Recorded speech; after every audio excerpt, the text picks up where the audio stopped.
This one's going to be a good one.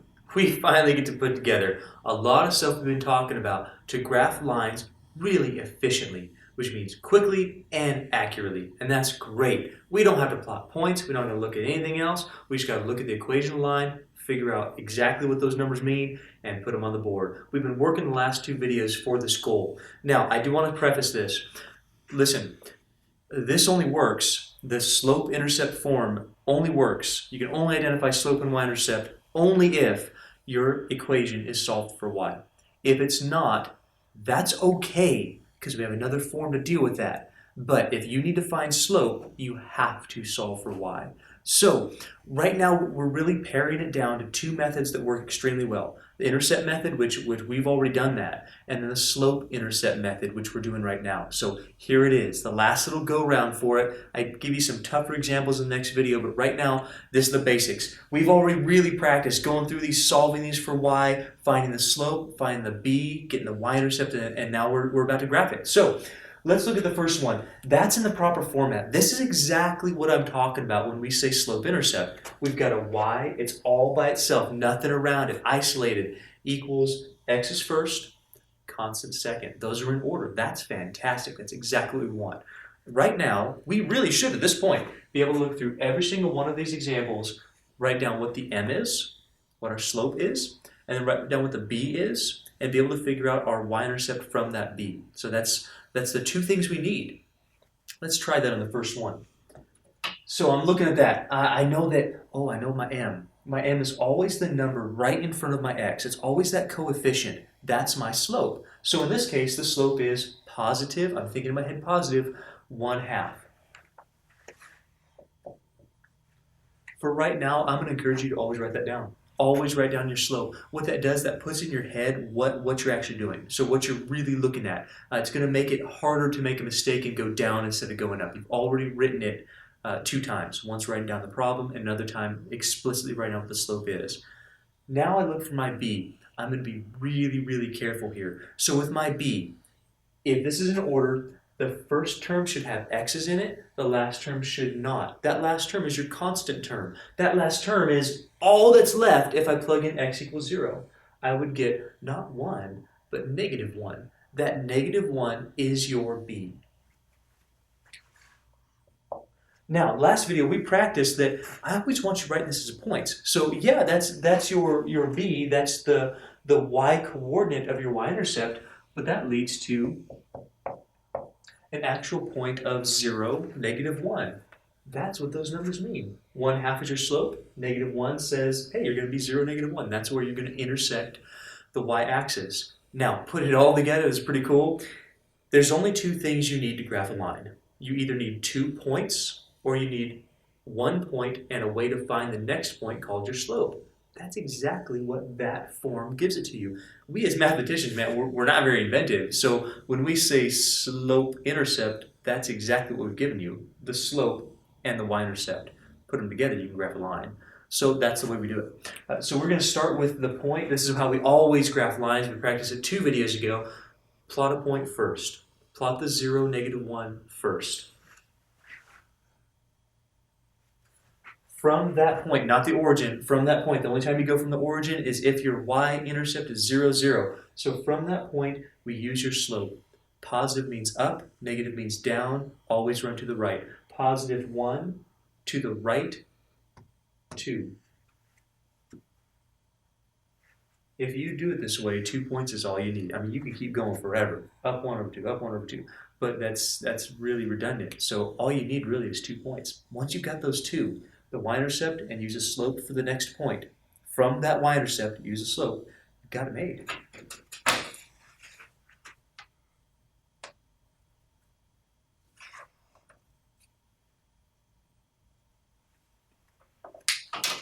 That's a really accurate graph for very minimal work. I mean, what do we do? 1 point and use a slope for the next one? It's pretty cool. I'm going to go through the next one kind of quickly. I'll explain it to you, of course.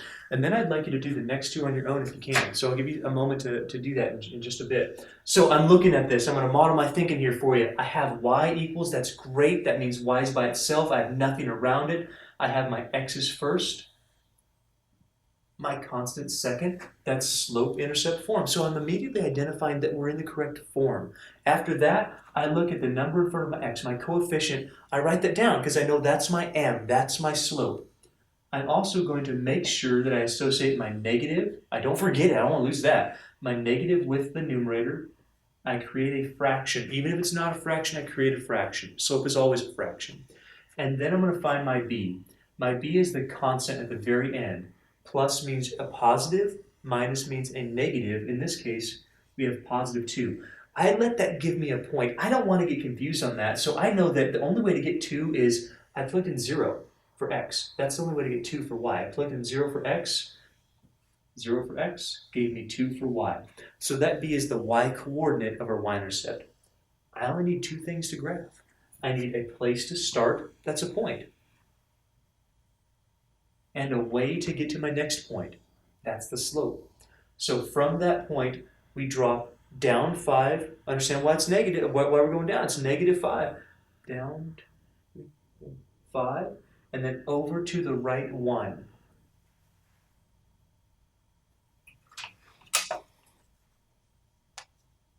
Man, it's a really steep line.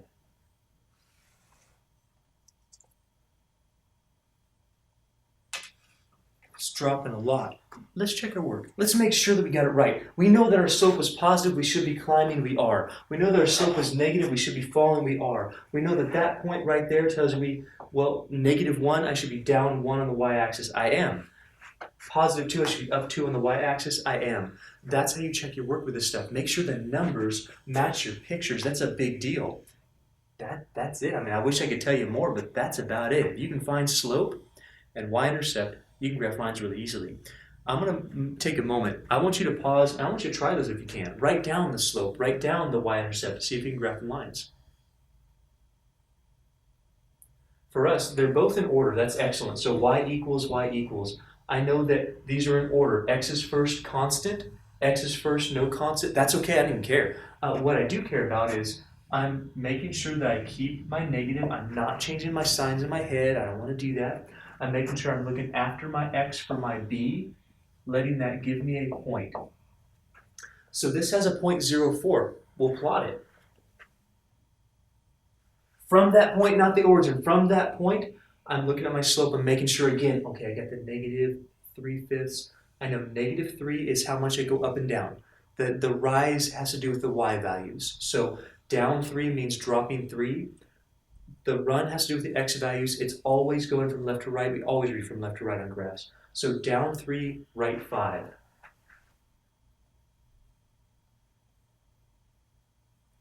I only need 2 points for a graph. I've got both of them. A starting spot, it's called your y-intercept. The slope is how you find your next one.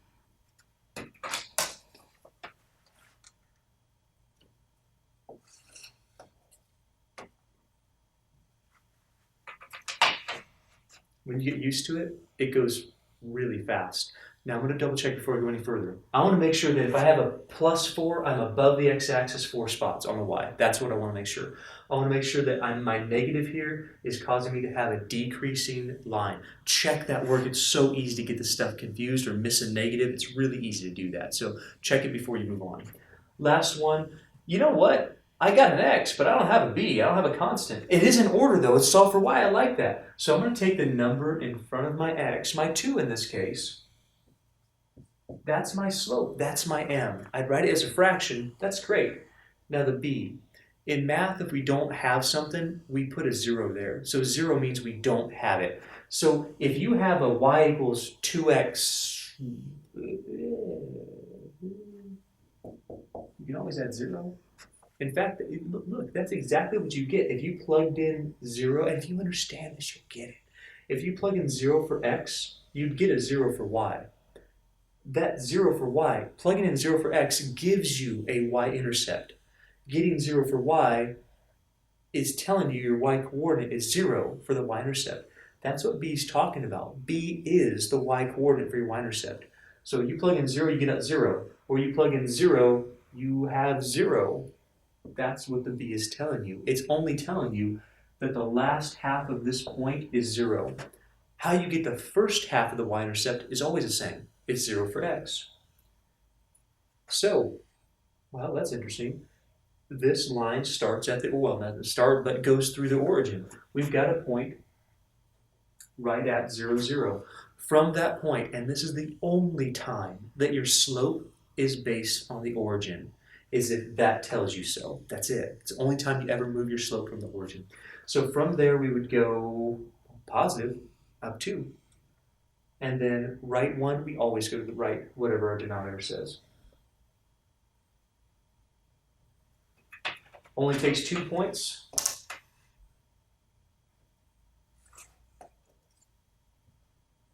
We graph a really accurate line with very minimal effort.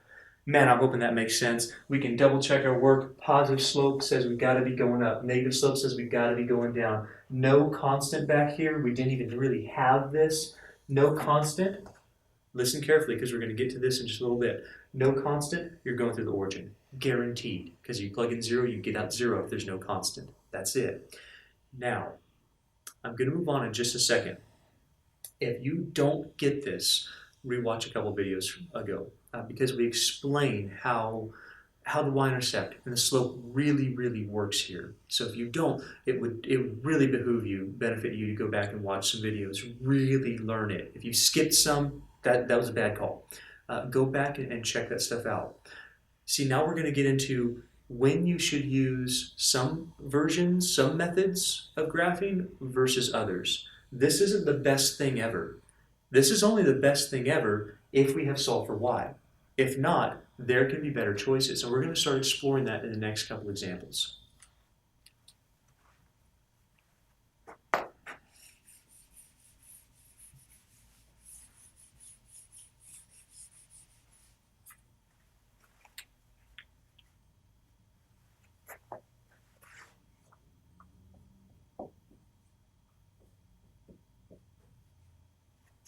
Many times you're going to be given something like that and asked for the slope. Why?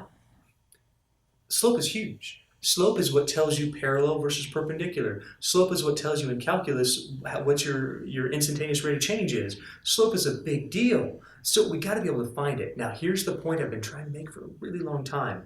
If you don't have your equation solved for y, there is no way for you to give me the slope quickly and easily. For instance, yeah, that's an equation. Yeah, it's got 2 variables.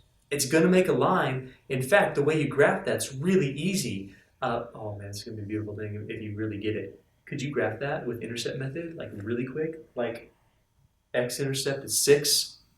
Go with 2x equals 12, divide by 2. X equals 6. X-intercept is 6, 0. Plug in 0 for x. Y-intercept would be 4, 0, 4. I know this line looks like that. 100% sure, because intercept method works. That's the best way to graph this line right now. That's awesome, but it doesn't give you the slope. Now, you could find it from the graph. There's totally ways to do that. But if you're asked to find the slope explicitly, that means that you're going to have to solve for y. You can't just look at this and say the slope is 2. That is not accurate. The whole slope-intercept idea is based on the fact that you have solved for y. That's it. So, can we graph it with slope-intercept? Yes. Do we need to solve for y to find the slope? Yes. Is slope-intercept always the best way to graph? No. Please listen, don't miss. I'm begging, I'm trying to make this easy for you, okay? Check it out. If your variables are all on one side, like they are right here, intercept method is oftentimes the best choice, just like what I explained to you. You could graph this really quickly. Cover up the y.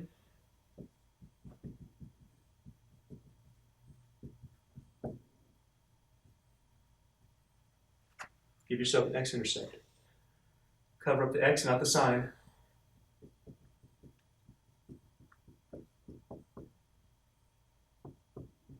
Give yourself a y-intercept, and then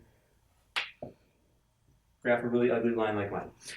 That's the best way to graph it. But notice how it takes extra work to find the slope. You could do it. It's down 4, right 6, not a problem. That's negative 2/3. That's cool. But it doesn't give it to you graphically, or it doesn't give it to you algebraically. It gives it to you only graphically. In order to And you're going to have to do it no matter what. In order to find the slope algebraically, you've got to be able to solve for y. So we're going to do that. But keep in mind here that if you were just asked to graph, what I'm about to do is not the best way. That's the easiest way. Do an intercept method, you graph a line really fast with that form. How about intercept method on something like that? Heck no, are you kidding me? That'd be crazy. You have to undo a ton of work to graph that with intercept method. That was really easy. 4 down 3 over 5.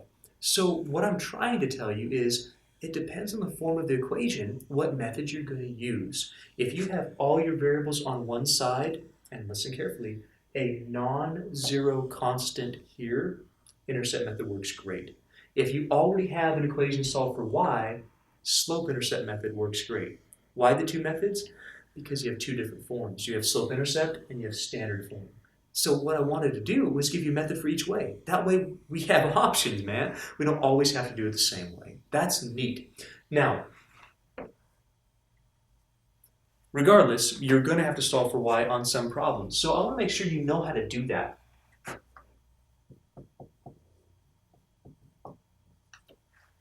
When we say solve for y, leave the y where it is. So leave the y here on the left-hand side and get rid of everything around it. What that means is if you're trying to get rid of everything around it, you're basically solving an equation for a variable. You're solving for y. We're going to want to remove all of the x terms by addition subtraction. That gives you zeros. That means 0 plus 3y. It's going to keep the 3y.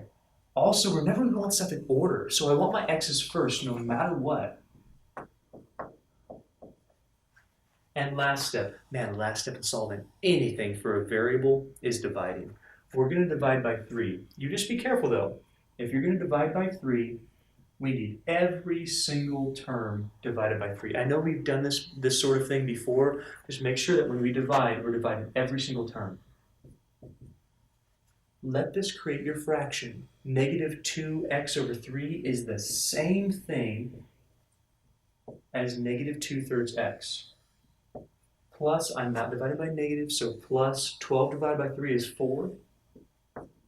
Now we have something that's of that form. Now it's really easy to find the slope. Look how easy it is to find the slope here. You can't do it there. It's for sure not 2. You can't even find the slope there. Here, it's really nice. If you solve for y, our slope is always the number right in front of x. It's always your coefficient. Your slope is negative 2/3. Your b, pretty easy to find. Your b is positive 4, gives you 0, 4. Now, does this graph give you the same as this graph? Let's check that out. Can I plot 0, 4? Yes. Can I use this to find the next point?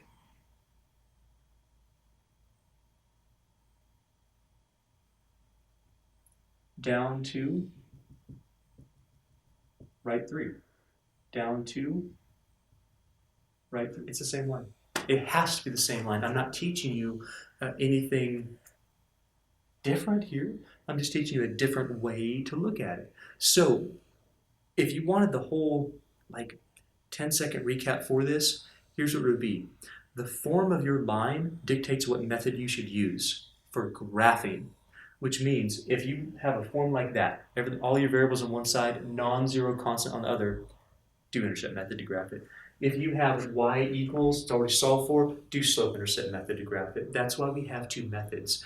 If you have to solve for y, make sure that you're not making sign errors. Make sure you're dividing by this number on all your terms. And if you have to find slope, that's the way to do it, is to solve for y first. That way it lets you graph it and you can immediately identify your slope. That's the idea. I'm going to give you one more. We'll talk about why we oftentimes like to solve for y in this one as well. I'm going to try to see if you guys can do it here.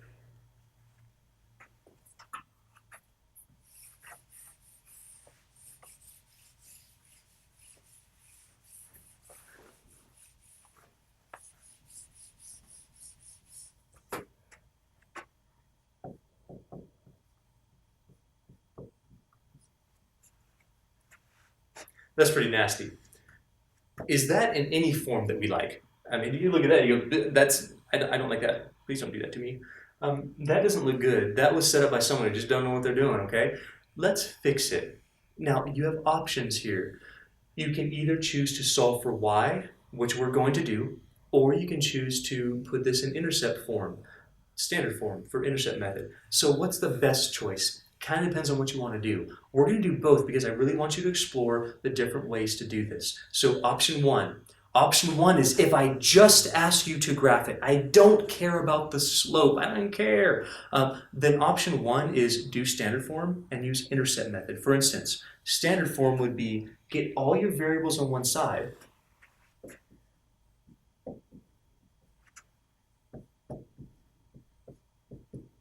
Notice how if I want to get all my variables on one side, I'll leave the 4.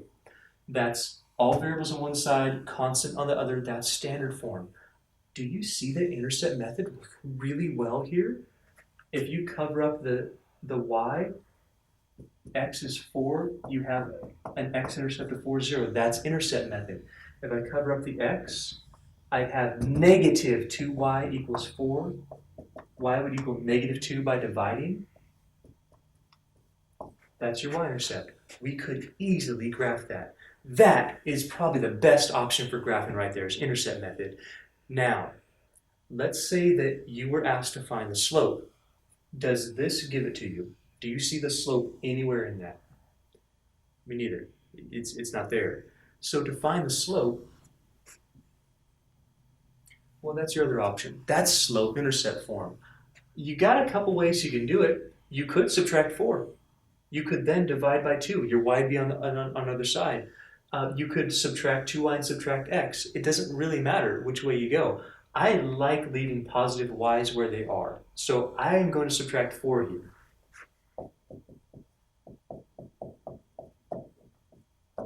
You might give it a try by subtracting 2y, subtracting x, and then dividing by negative 2, but that's the key. If you divide by a negative, that's kind of confusing for some people, so be careful on that.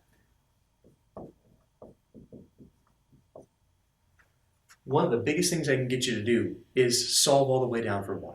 Don't leave it to y. That's not the idea. If we're going to divide by 2, that means we divide everything by 2. On the right-hand side, looks pretty good. 2 divided by 2 is 1. 1 times y gives you back your y. X divided by 2, what number's in front of x? So instead of 1x over 2, we could write 1/2 x. The reason why we're doing that is to put that into slope-intercept form so you can see your slope really easily. Minus 2.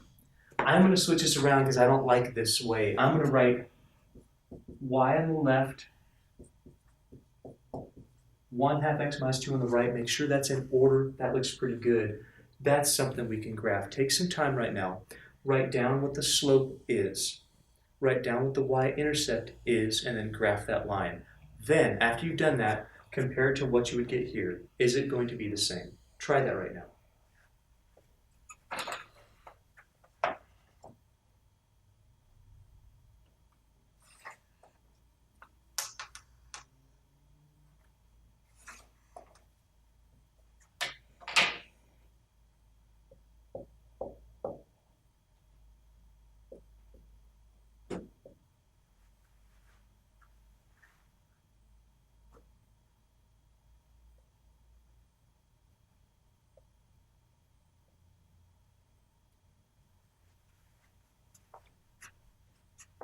So do they work out?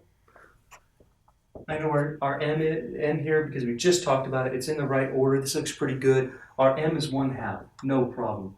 Our b always happens when we plug in 0 for x. It gives us our constant, that's negative 2. That gives us our y-intercept of 0, negative 2. Not here, here. From that point, we would, hey, slope is positive. Let's climb up 1. Up 1. And let's go to the right 2. Rise 1, run 2.